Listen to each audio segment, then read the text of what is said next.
Bienvenidos a Hablando con la Iglesia, un podcast cristocéntrico, guiado por el Espíritu Santo y que honra la palabra de Dios. ¿Estás listo? Aquí vamos.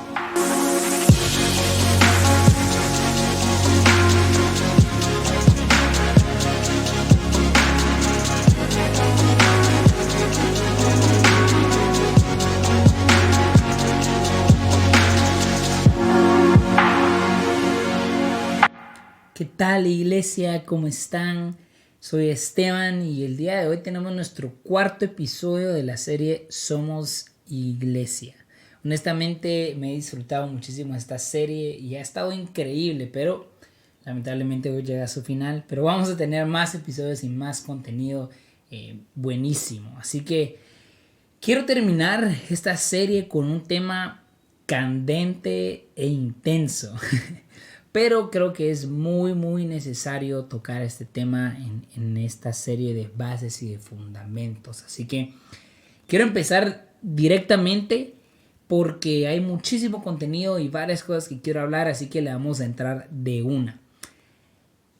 Quiero comentarles ciertos facts acerca del diezmo. La palabra diezmo aparece 17 veces en toda la Biblia.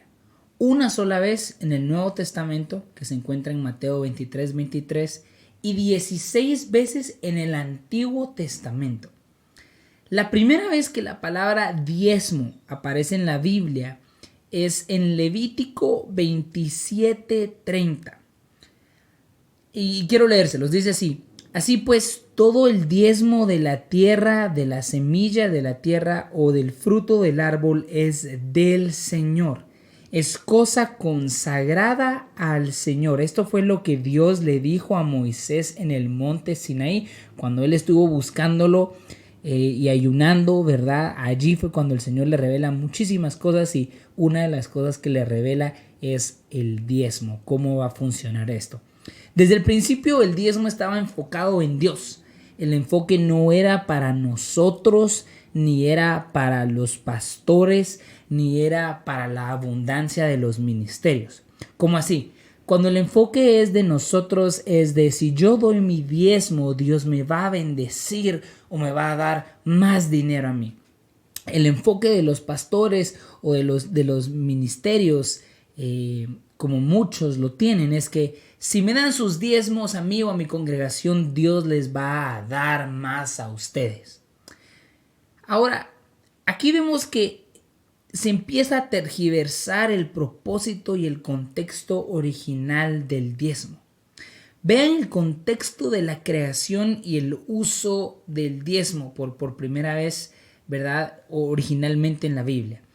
Números 18:24. Y antes de seguir, quiero que agarres tu Biblia o enciendas tu Biblia, porque hoy vamos a estar viendo muchísimos versículos y examinando muchísimo la palabra de Dios para tener un entendimiento correcto y bíblico de este tema del diezmo.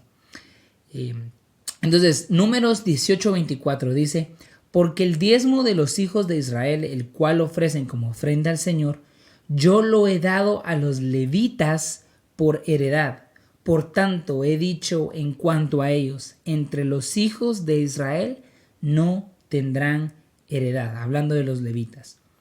El diezmo era dado específicamente a los de la tribu de Leví, los encargados del servicio en el tabernáculo. El diezmo era el pago y la herencia por el servicio de la tribu de Leví a Dios.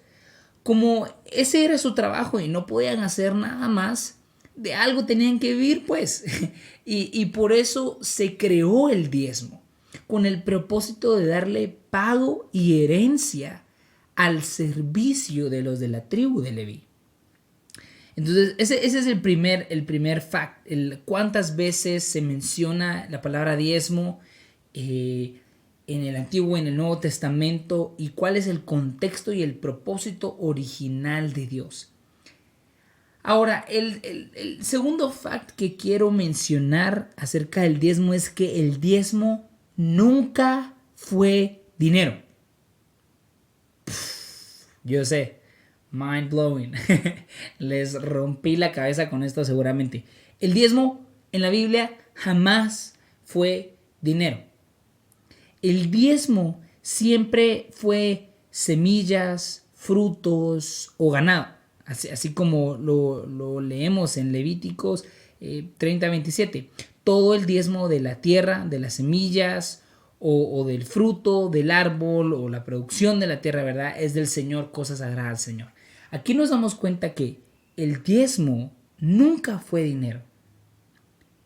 Fue hasta el cuarto siglo después del tiempo de Jesús cuando Constantino y el Imperio Romano decidieron empezar a construir templos gigantescos y masivos y empezaron a asignar sacerdotes como líderes de estos templos que ellos habían construido.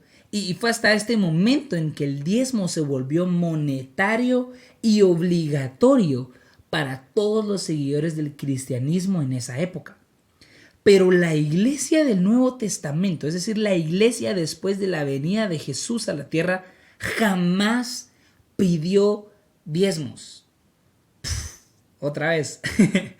Ellos se sostuvieron mediante ofrendas voluntarias. Esto fue debido a que las leyes mosaicas y las leyes levitas ya habían llegado a su fin. Las leyes del Antiguo Testamento. ¿Por qué? Porque Jesús vino a establecer un nuevo pacto. Por eso se le llama el Nuevo Testamento, por el nuevo pacto que Jesús vino a establecer a la tierra cuando Él vino aquí. Y honestamente, gracias a Dios, tenemos un nuevo pacto y Jesús estableció una nueva manera de vivir y de relacionarnos con Dios, porque el antiguo pacto, estas todas las leyes de Moisés, las leyes levíticas, las leyes del Antiguo Testamento son cosa gruesa, en serio. Y de verdad que estoy muy agradecido que Dios vino a establecer un nuevo y mejor y más perfecto pacto y tipo de relación y leyes que nosotros seguimos el día de hoy. Bíblicamente, el diezmo era exclusivo para Dios, para el templo físico que había en ese momento y para la tribu de Leví. Ahora, hoy en día, lamentablemente, la mayoría de pastores y congregaciones piden diezmos monetarios, los cuales en su mayoría se usan para obtener riquezas personales y para gastos que no involucran la bendición de otros, lo cual era el propósito principal de los diezmos. No estoy diciendo que todos los pastores, que todas las congregaciones, que todas las organizaciones religiosas le den este uso a los diezmos, pero en su mayoría así es. Ahora, ¿qué constancia bíblica se ha usado en todo este tiempo o en su mayoría para pedir un diezmo monetario? Bueno, hay varios versículos, pero el versículo más famoso es Malaquías 3:10. Quiero que lo leamos juntos. Malaquías 3:10 dice: traigan todos los diezmos al depósito del templo. Ojo con estas palabras, al depósito del templo, para que haya suficiente comida en mi casa. Ojo con estas palabras también, mi casa. Si lo hacen, dice el Señor de los ejércitos celestiales, les abriré las ventanas de los cielos, derramaré una bendición tan grande que no tendrán suficiente espacio para guardarla. Inténtenlo, pónganme a prueba. Ahora, algo súper importante, un side note, es que siempre que uno lea la Biblia, uno tiene que leerla en contexto. Uno no puede solo como que agarrar un versículo y sacar toda la explicación y toda la historia y toda la definición en base a un versículo. Uno tiene que leer los versículos anteriores, los versículos que le siguen al versículo que uno está presentando, el libro entero, ¿verdad? Uno tiene que siempre usar la Biblia en contexto, ¿verdad? Y no agarrar solamente pedazos de los versículos o de los capítulos. Entonces, volviendo al tema, ¿cuál es el contexto de este versículo, Malaquías 3:10? Bueno, el contexto es que el templo de Jerusalén había sido reconstruido después del exilio. El timeline histórico nos dice que era un tiempo difícil para los israelitas, bueno, o sea, que los que regresaron del exilio, porque había mucha sequía y hambruna en las tierras. Los israelitas en su mayoría habían olvidado a Dios y habían comenzado a vivir lejos de Él y de su palabra. Entonces ahora sí, cuando Dios dice, volviendo a leer los versículos, traigan todos los diezmos al depósito del templo para que haya suficiente comida en mi casa. Si lo hacen, dice el Señor de los ejércitos celestiales, les abriré las ventanas de los cielos, derramaré una bendición tan grande que no tendrán suficiente espacio para guardarla. Inténtenlo, pónganme a prueba. Sus cosechas serán abundantes porque los protegeré de los insectos y de las enfermedades. Las uvas no caerán de las viñas antes de madurar, dice el Señor de los ejércitos. Entonces todas las naciones los llamarán benditos, porque su tierra será un deleite. Así dice el Señor. Malaquías 3 del 10 al versículo 12. Este es todo el contexto, ¿verdad? Aquí Dios está hablando primeramente de los diezmos. Recordemos, los diezmos son el pago y la herencia para los de la tribu de Leví. Ahora, abundancia en el templo físico de Dios. Estos versículos dicen, y tráiganlo a los depósitos del templo. Aquí está hablando de que había una abundancia en el templo físico de Dios que había sido reconstruido. Y también habla de abundancia en la tierra en épocas de sequía y hambruna, ¿verdad? Estamos en la misma página, estoy como que desglosando y como despedazando los versículos para que tengamos un entendimiento correcto de este versículo tan famoso que se ha usado para pedir diezmos monetarios. Ok, entonces estamos hablando de los diezmos, abundancia en el templo físico de Dios y abundancia en las tierras en épocas de sequía y hambruna. Lo interesante es cuando Dios dice, si ustedes hacen eso, o intenten, o prueben. ¿Por qué es que Dios usa estas palabras o les hace estas preguntas? Si lo hacen, intenten, pruébenme. Es porque dar diezmos en este contexto, ¿verdad? En tiempos de sequía y hambruna, en tiempos donde las personas se habían alejado de Dios, en tiempos difíciles, en tiempos donde tal vez muchas costumbres y acciones que Dios había dicho se habían dejado de hacer. Hacer todo esto demostraba fidelidad, obediencia y dependencia a Dios de parte de su pueblo. Y es por eso que Dios daría la recompensa de abundancia. La recompensa no era que uno tuviera más y más y más. La recompensa era tener más para darle más a Dios y que Él fuera glorificado y que nuestros corazones fueran aprobados. Esa era la verdadera recompensa, la exaltación de Dios, la abundancia en el templo de Dios, la aprobación de los corazones y del pueblo de Dios.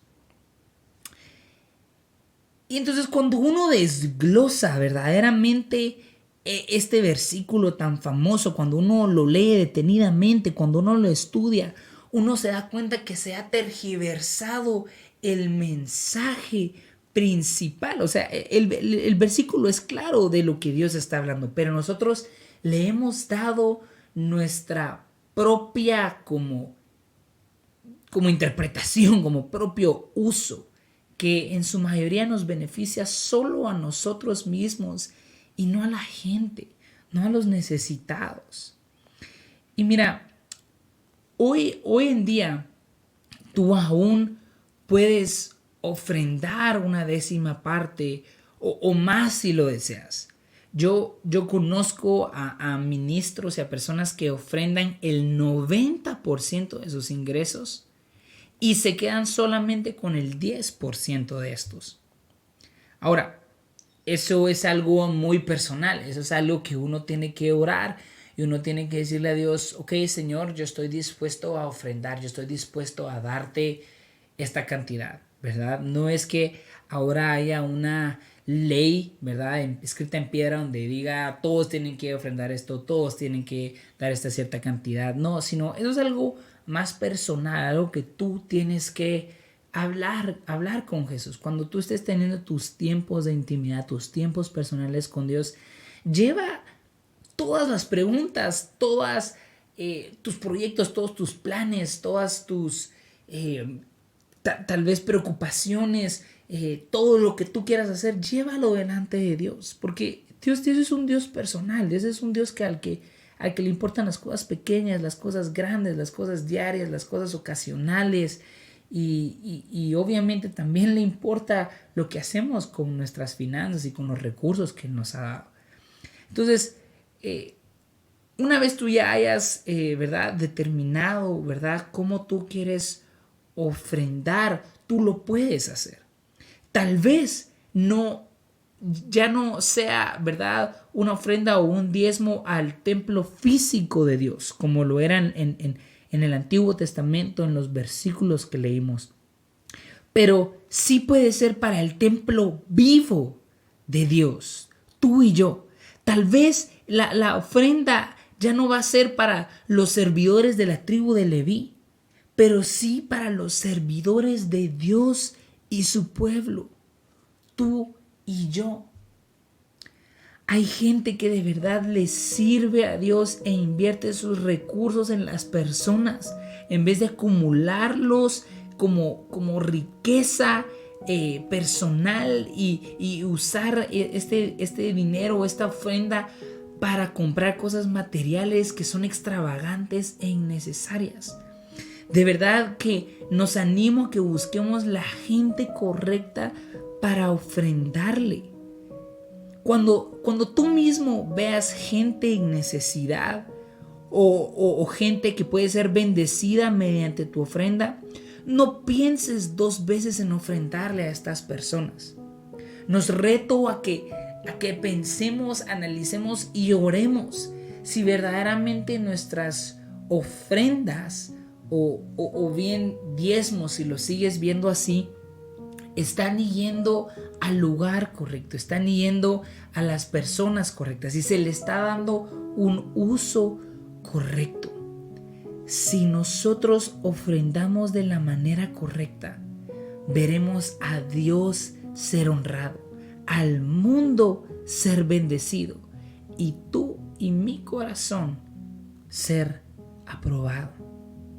Así que, iglesia, nos animo a que sigamos leyendo la palabra, sigamos teniendo una relación íntima y personal con Jesús y podamos seguir buscando la presencia de Dios cada día más para que podamos vivir una vida sin religión, una vida con propósito, la vida que Dios planeó para nosotros. Y esto es muy difícil hacerlo sin tener fundamentos claros. Y eso fue lo que quise hacer. Hay muchísimos más fundamentos, hay muchísimos más temas, pero quería tocar estos temas, estos fundamentos en esta serie de Somos Iglesia. Porque de nada nos sirve tener